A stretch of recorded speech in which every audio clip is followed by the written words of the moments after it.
Whoops.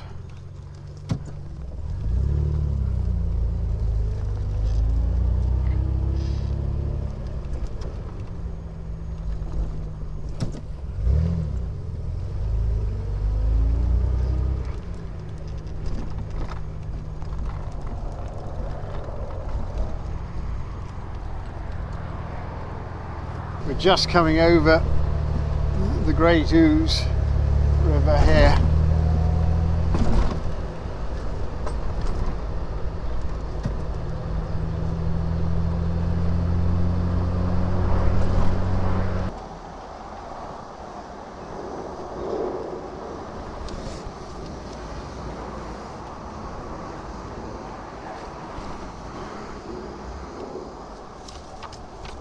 So, welcome everyone to another episode of Accounting for Old Cars, and join me today out of county.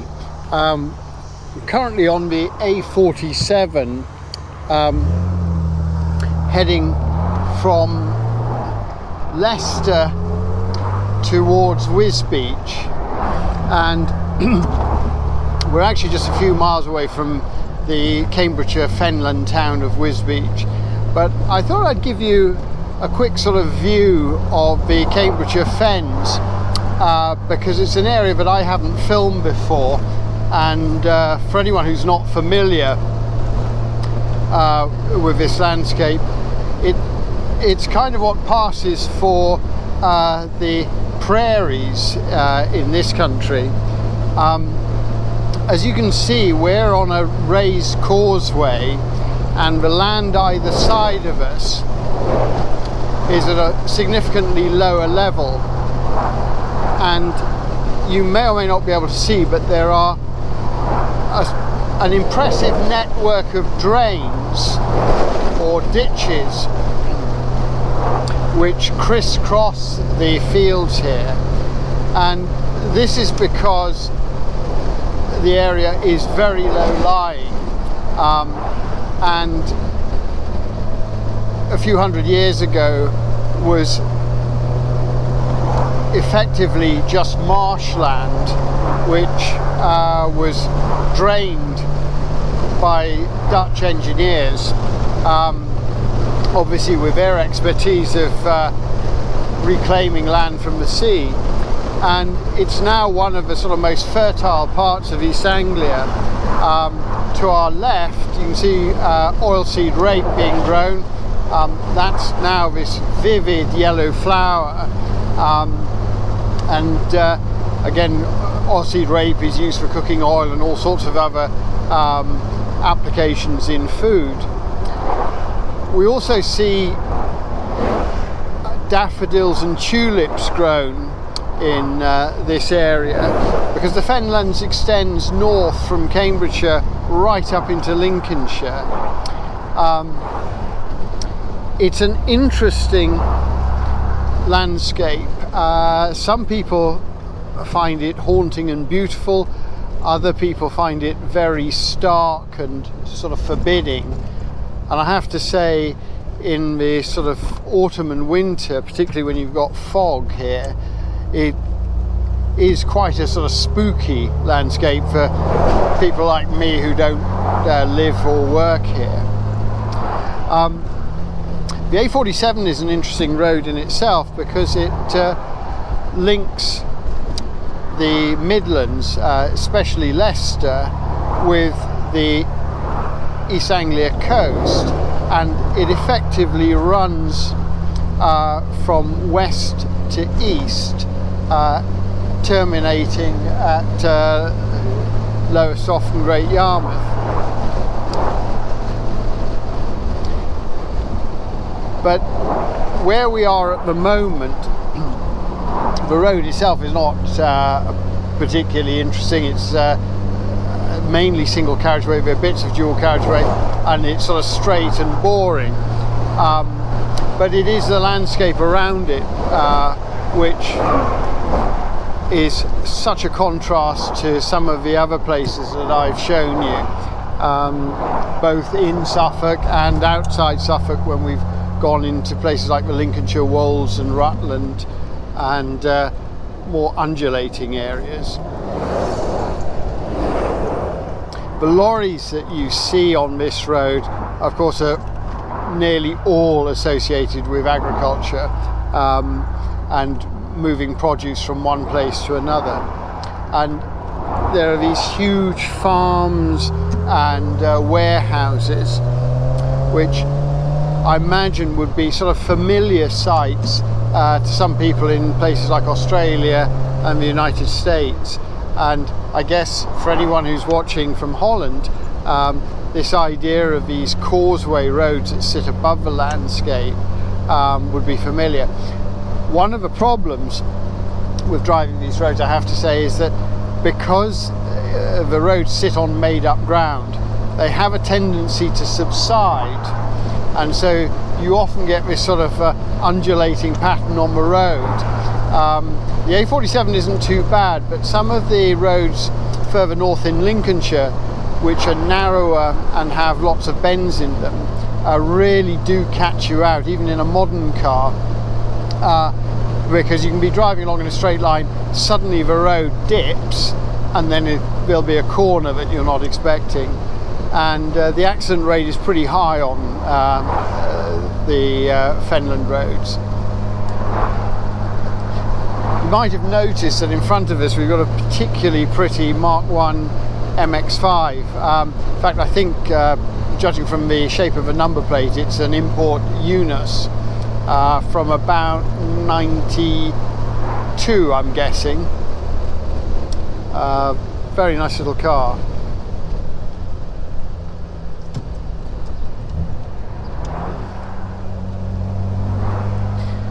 So the route I'm taking back to Suffolk will take us from Wisbech in Cambridgeshire south and east to the market town of Downham Market in Norfolk, and then we'll be going across to Thetford. But where we are now, we're about to cross the River Ouse. I think this is right.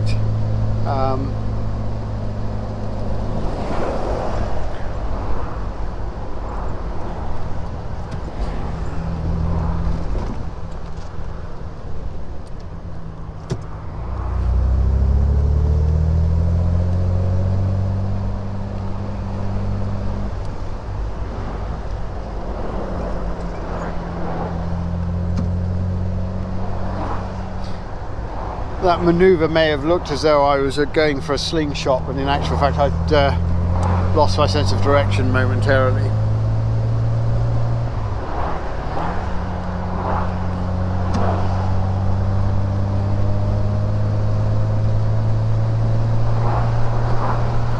So because of the low-lying land,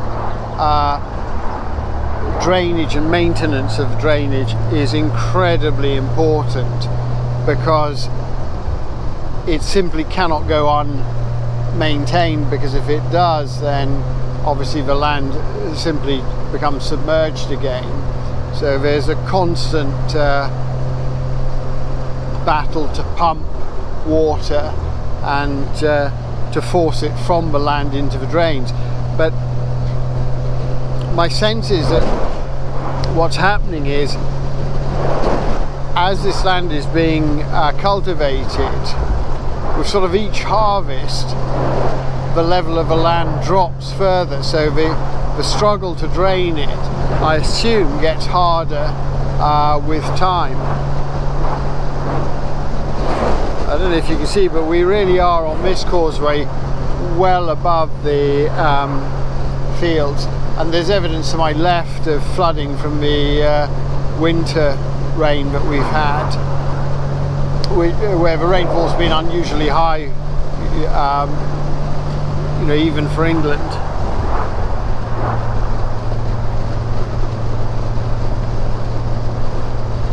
So running parallel to us again is one of these enormous drains,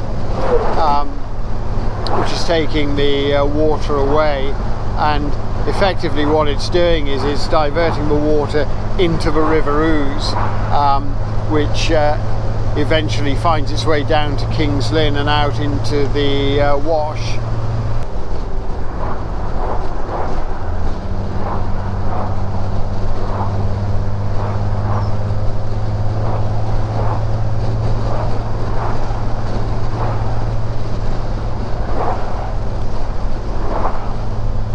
The other thing which is particularly pertinent to this area is the relationship again between the water and the land, and the use of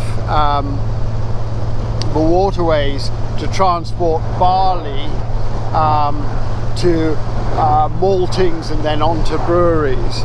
And barley was a particularly important crop 100 years ago here, especially for malting and for the brewery industry, or brewing industry I should say.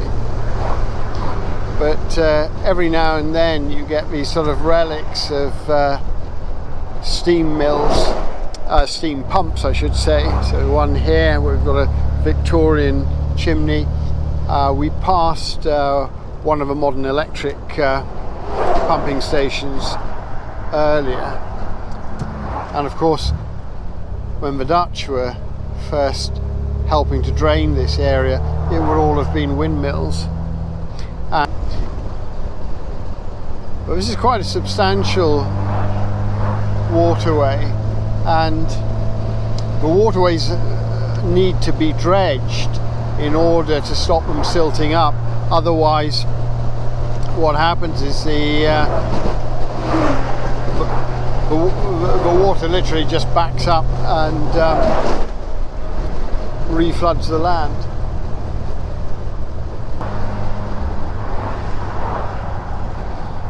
So we're just coming to the edge of Wisbeach now, and we're heading for the A1101 towards Downham Market.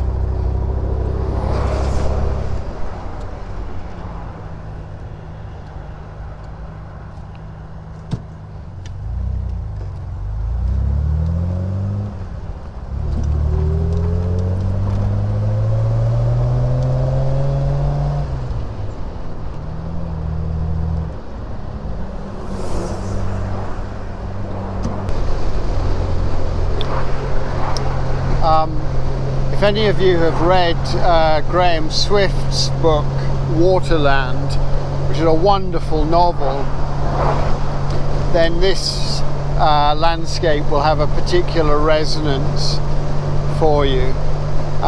If you haven't read it, then it's a novel that I thoroughly recommend, and it's a novel that gives a real evocation of the Cambridgeshire Fens and a way of life that existed there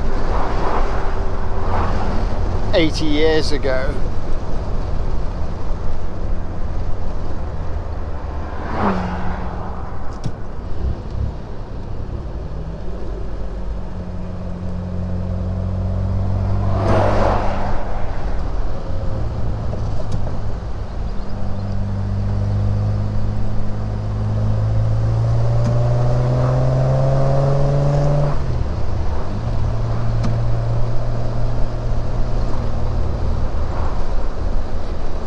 Just to illustrate my point about this area being sort of wetland,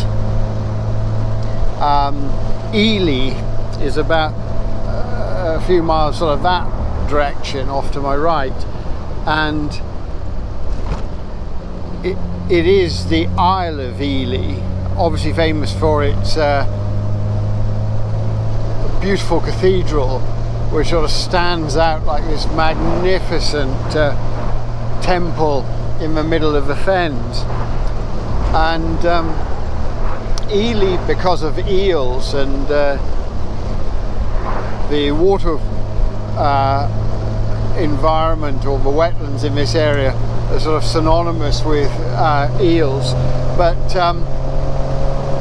the fact is, yeah, Ely was, until the land was drained, an island. And a lot of these little towns and villages here were islands at one time. And generally, you know, before the causeways were built, the sort of method of getting to them was by boat or even sort of little coracles. And when you look at a medieval map, it's quite extraordinary to see just how much land has been reclaimed effectively from the North Sea, you know, by the engineers in the 17th and 18th centuries. You'll see even here, we're in the village, the road is effectively a causeway and the houses are below street level.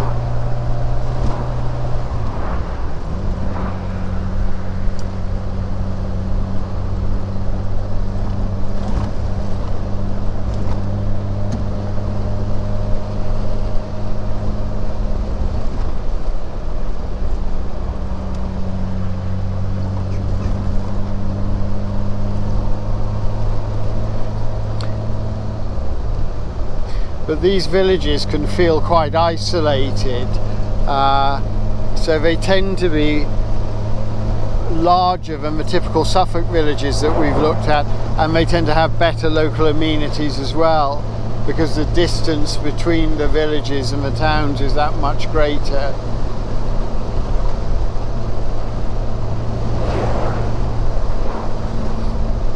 And the architecture, you know, typically 19th century, points to the fact that this part of the world, having been reclaimed from the sea, has a much younger history than some of the villages in Suffolk. But we've got the river just here to my right, and sign off to Ely just there, and we're literally just following on the right hand side this very pretty river. You can see some of the houses appear to have private moorings, but you notice there's nothing in the way of timber framed buildings out here, and there's the reason for that is, of course, there are no forests, so there's no source of timber, and a lot of the buildings out in the sort of fenlands of Cambridgeshire are made of clunch, which is effectively sort of clay, mud and chalk. And again, this goes back to people just using whatever natural resources they can lay their hands on. Oh, wonderful, the bank and the daffodils here.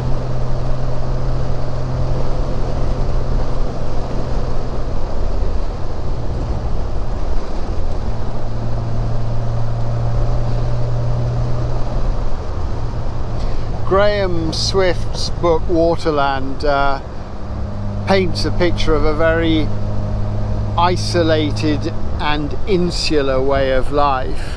Of course, I don't think that is the case now, but thinking about life before people had cars and the freedom to travel, it must have been very isolating and very insular to live out here.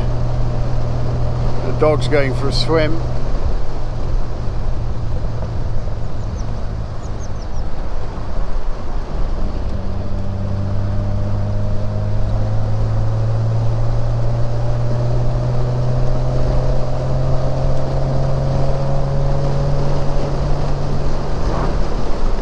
Just changing the camera position to give you a better view of what I can see.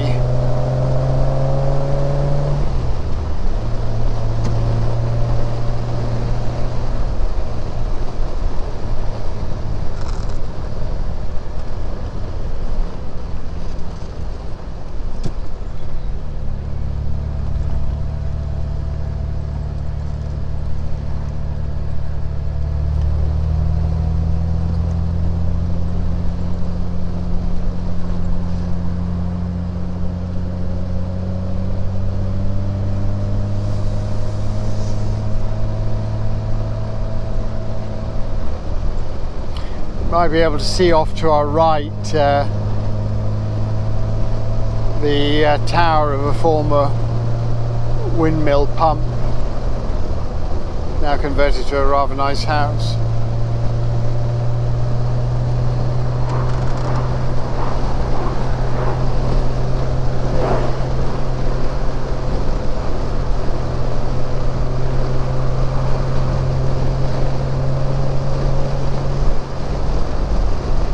This is an example of some of the undulations that can suddenly catch you out on this road.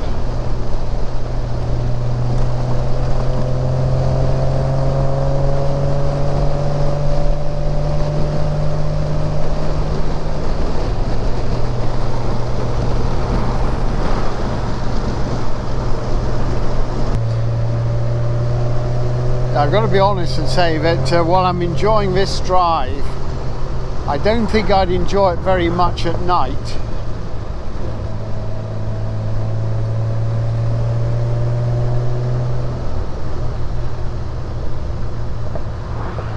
I'm just going to pull up here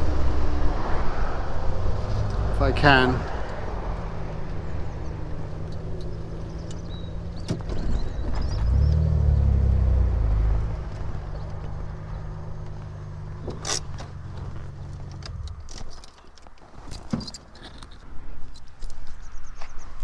So I just wanted to give you a quick look at the landscape here, and if I turn the camera around, you can see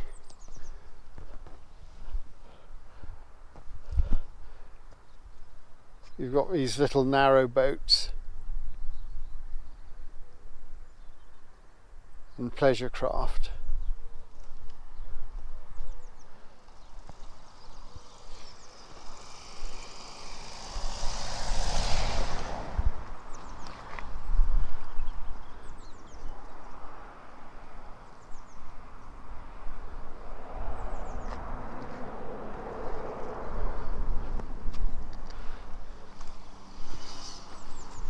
A really interesting spot, and I think it's fair to say that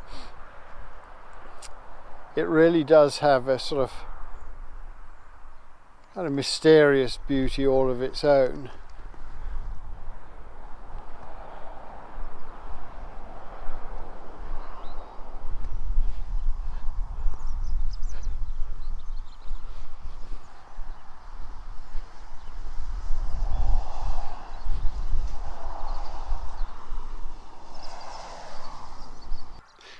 So thank you for joining me today. I hope you enjoyed this video. A little bit different from what we usually do. This is taking Tess through the Cambridgeshire Fens, or at least part of the Cambridgeshire Fens.